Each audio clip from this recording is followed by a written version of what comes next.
Assalamualaikum warahmatullahi wabarakatuh. Perkenalkan, nama saya Dera Alfia Putri Kusumawati, nomor NIM 5111420002. Di sini kami akan menjelaskan mengenai jawaban dari soal yang diberikan sebelumnya. Di sini saya sendiri mendapat bagian yaitu nomor 1A. Tentukan nilai dari integral X cos 3X plus 1 dx. Untuk mencari hasil dari soal tersebut, pertama-tama kita mencari turunan dan juga integralnya terlebih dahulu. U sama dengan X, du yaitu turunan U sama dengan 1, dv sama dengan cos 3X plus 1, integral dari dv sama dengan sepertiga sin 3X plus 1. Rumus untuk menjawab pertanyaan tersebut yaitu integral U dikali dv sama dengan U dikali V minus integral V dikali dx. Yaitu sama dengan X dikali sepertiga sin 3X plus 1 minus integral sepertiga sin 3X plus 1 dikali 1 dx. Sama dengan X sepertiga sin 3X plus 1 minus sepertiga dikali sepertiga cos 3X plus 1 plus C. Untuk hasil akhirnya sama dengan sepertiga X sin 3X plus 1 plus seper9 cos 3X plus 1 plus C. Sekian, terima kasih. Perkenalkan, nama saya Pedro Andika, NIM 5111420006.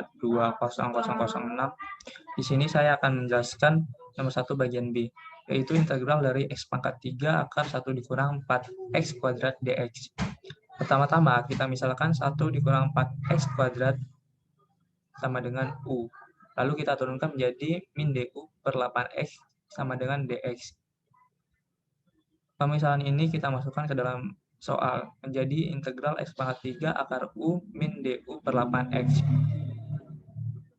Lalu X pangkat 3 kita bagikan dengan 8X yang hasilnya menjadi min seper8 integral X pangkat 2 akar U du. Lalu 1 dikurang 4X kuadrat kita misalkan lagi dengan U yang hasilnya menjadi X pangkat 2 sama dengan 1 dikurang U per 4. Lalu pemisahan ini kita masukkan kembali ke dalam soal yang menjadi min seper8 integral 1 dikurang U per 4 akar U du. Yang perlu kita ingat, akar U sama dengan U pangkat setengah. Min sepertiga U integral akar U dikurang U akar U du. Akar U menjadi U pangkat setengah, lalu U akar U menjadi U3/2. U pangkat 3/2. Lalu masing-masing pangkat kita tambahkan 1 menjadi min sepertiga 2, 2/3 U 3/2 dikurang 2 U per 5 pangkat 5/2 plus C.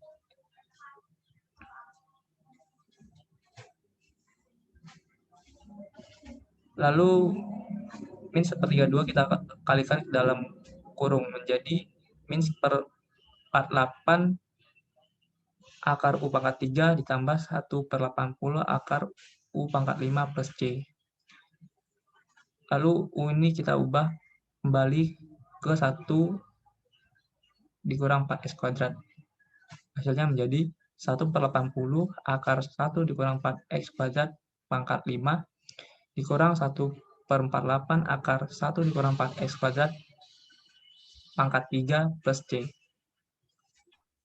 Selanjutnya, saya akan menjelaskan penyelesaian soal nomor 2. Sebelumnya, perkenalkan nama saya Cynthia Chaningrum, NIM saya 5111420008.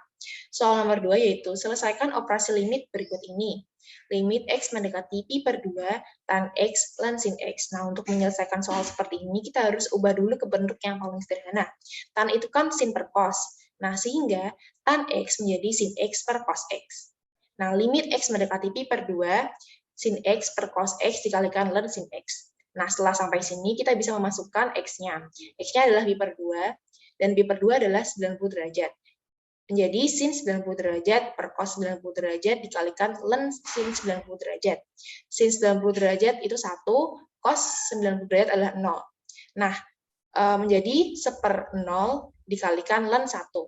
Nah, ln 1 ini adalah 0, dan apapun bilangannya yang dikalikan 0, hasilnya pun akan menjadi 0 juga. Nah, sekian penjelasan dari saya. Terima kasih. Assalamualaikum warahmatullahi wabarakatuh. Perkenalkan, nama saya Farid Rizal Irfandani dengan NIM 5111420010. Dan pada kesempatan kali ini, saya akan memaparkan pembahasan untuk soal yang nomor 3. Nomor 3 itu sendiri soalnya yaitu tentukan nilai dari integral min 1 sampai 1 per akar X dx.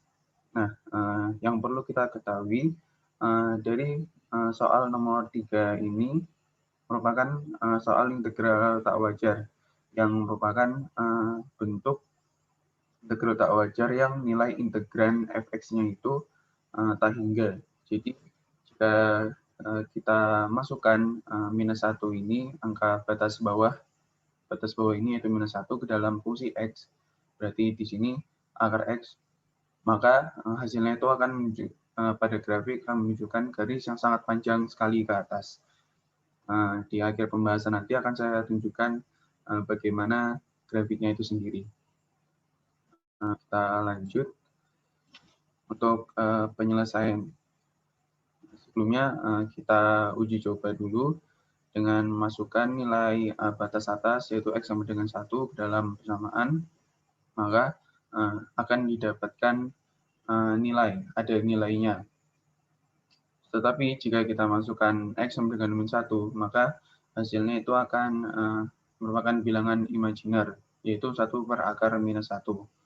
Akar minus 1 ini merupakan bilangan imajiner, sehingga operasi tersebut tidak bisa kita langsung selesaikan dengan memasukkan batas bawah dan batas atas ke dalam persamaan fx. Dan perlu kita ketahui juga, nilai integral tersebut itu tidak wajar di X sama dengan 0, yang berada di antara batas. Seperti yang kita ketahui, batas bawah itu sendiri yaitu 1, batas bawah itu sendiri minus 1, dan batas atasnya itu 1. Jadi di antara minus 1 dan 1 ada nilai 0 di antaranya. Yaitu setelah dilakukan substitusi, nilai integralnya menjadi tak hingga. Maka pada kasus soal nomor 3 ini, X sama dengan 0 lah yang menjadi penyebab ke atas integran itu tak hingga. Sehingga dapat kita buat batas-batas pemecahan integralnya adalah minus 1 sampai 0 dan 0 sampai 1. Maka dari persamaan integral tadi yaitu integral minus 1 sampai 1 per akar X dx kita pecah menjadi dua bagian seperti ini. Yang pertama, integral minus 1 sampai 0, 1 per X dx, 1 per akar X dx, ditambah integral 0 sampai 1, 1 per akar X dx. Dan dari bentuk ini kita ubah menjadi limit seperti ini. Nah, untuk untuk persamaan limit yang di ruas kiri ini sendiri, yaitu limit C mendekati 0 min dengan integral minus 1 sampai C. Ini merupakan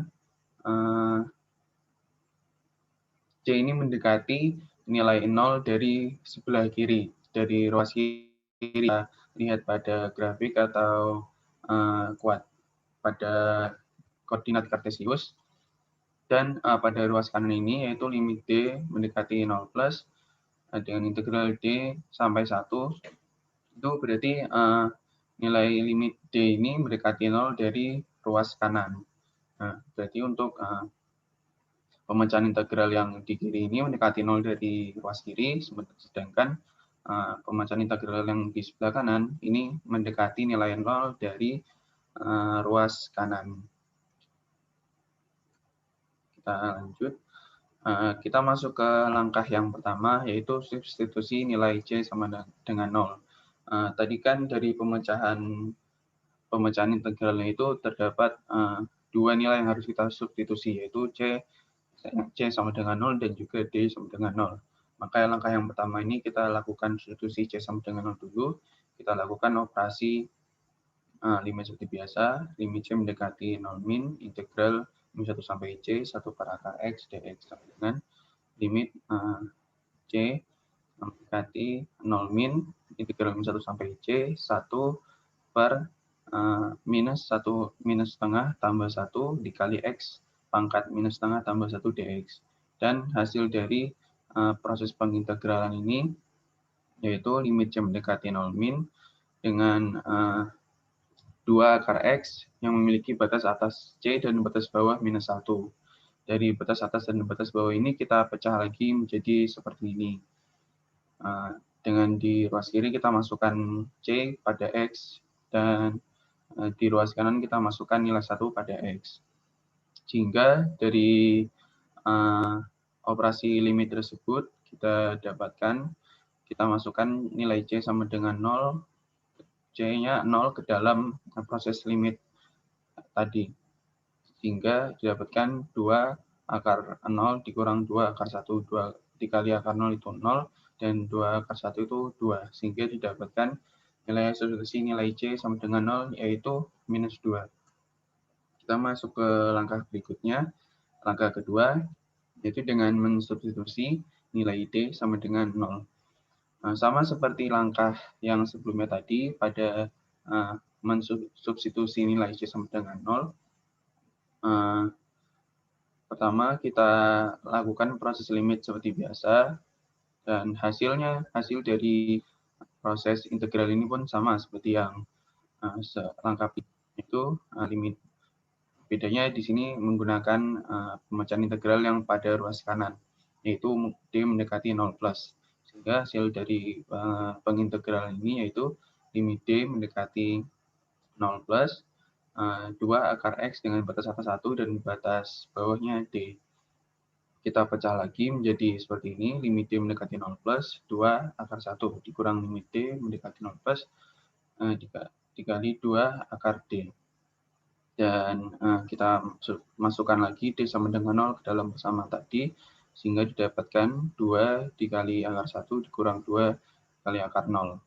2 akar 1 sendiri nilainya 2, dan 2 akar 0 sendiri nilainya 0. Maka didapatkan substitusi nilai D sama dengan 0, yaitu nilainya 2. Lalu pada langkah terakhir, yaitu jadi integral min 1 sampai 1, 1 per akar X dx sama dengan integral min 1 sampai 0, 1 per akar X dx tambah integral 0 sampai 1, 1 per akar X dx. Dan dapatkan hasil limit yang sudah kita lakukan tadi. Hasilnya untuk di ruas kiri yaitu minus 2, dan untuk yang di ruas kanan itu nilai 2. Dan hasilnya itu adalah jika dijumlahkan menjadi 0. Jadi karena nilai operasi limit tersebut ada dan nilainya juga berhingga yaitu 0, maka nilai dari integral min 1 sampai 1, 1 per akar X dx itu memiliki hasil konvergen. Jadi karena hasil limitnya itu ada dan nilai juga berhingga, maka persamaan integral ini disebut hasilnya konvergen. Dan kita lanjut, ini yang seperti saya bilang tadi, ini adalah grafik yang menunjukkan bahwa asimtot tegak fx itu mempunyai nilai tak hingga saat mendekati x sama dengan 0 pada kedua sisinya, baik kanan maupun kiri. Jadi ini terdapat garis dari yang ruas kiri tadi, yaitu minus 1 itu mendekati 0. Sehingga nilainya itu hanya mendekati, tidak mencapai titik 0, hanya mendekati. Jadi ketika sudah mendekati 0, garis itu akan menjulang ke atas tinggi menjadi tak hingga seperti itu. Dan ini ada yang dari sisi kanan, yaitu dari 1 juga mendekati 0, sehingga menjadi nilainya tak hingga menjulang sampai atas seperti itu. Itu sekian pembahasan dari soal nomor 3. Kita lanjut ke soal nomor 4. Terima kasih. Assalamualaikum warahmatullahi wabarakatuh. Perkenalkan, nama saya Sukiman dengan NIM 5111420012. Di sini saya akan menjawab nomor 4. Kapan integral dikatakan sebagai operasi integral tak wajar? Integral tak wajar dalam mendefinisikan integral tentu, integral fx dx dengan batas atas B dan batas bawah A. Sebagai limit jumlah Riemann, ada dua syarat yang harus dipenuhi, yaitu batas pengintegralan berhingga dan integran fx berhingga pada selang A dan B. Jika paling kurang salah satu syarat di atas tidak dipenuhi, maka integral tentu disebut integral tak wajar. Jenis-jenis integral tak wajar. 1. Integral tak wajar dengan batas pengintegralan tak hingga, dan 2. Integral tak wajar dengan integran tak hingga. Sekian dari saya. Terima kasih. Perkenalkan, nama saya Anindi Astrid Nurfadrianti, NIM 5111420026. Saya akan membahas soal nomor 5, yaitu buktikan kekonvergenan deret dengan melakukan uji terhadap deret tersebut. Di sini saya akan melakukan dengan uji perbandingan dan uji rasio. Pada uji perbandingan, kita akan membandingkan deret yang akan diuji dengan salah satu deret yang sudah pasti konvergen. Di sini deret yang sudah pasti konvergen yang saya pakai yaitu deret 1/n faktorial, yang mana hasil integral fungsi tersebut konvergen dengan suku-suku semakin menuju 0. Dapat dilihat hasil dari perbandingan tersebut yaitu jumlah parsialnya lebih kecil daripada pembandingnya. Maka dapat disimpulkan deret tersebut merupakan deret konvergen. Yang kedua yaitu uji rasio. Pada uji rasio didefinisikan AN yaitu AN tambah 1/AN. Sehingga di sini kita dapatkan limit N menuju tak hingga dari 1/1 tambah N tambah 1 pangkat 4. Kita pangkatkan N tambah 1 pangkat 4-nya sehingga didapatkan limit N menuju tak hingga dari 1/1 tambah N pangkat 4 tambah 4N pangkat 3 tambah 6N pangkat 2 tambah 4N tambah 1. Kemudian kita bagi dengan 1/N pangkat 4 per 1/N pangkat 4. Kemudian didapatkan hasilnya yang ini. Kemudian kita substitusi N menuju tak hingga. Sehingga didapat 0/0 tambah 1 tambah 0 tambah 0 tambah 0 tambah 0. Hasilnya yaitu 0.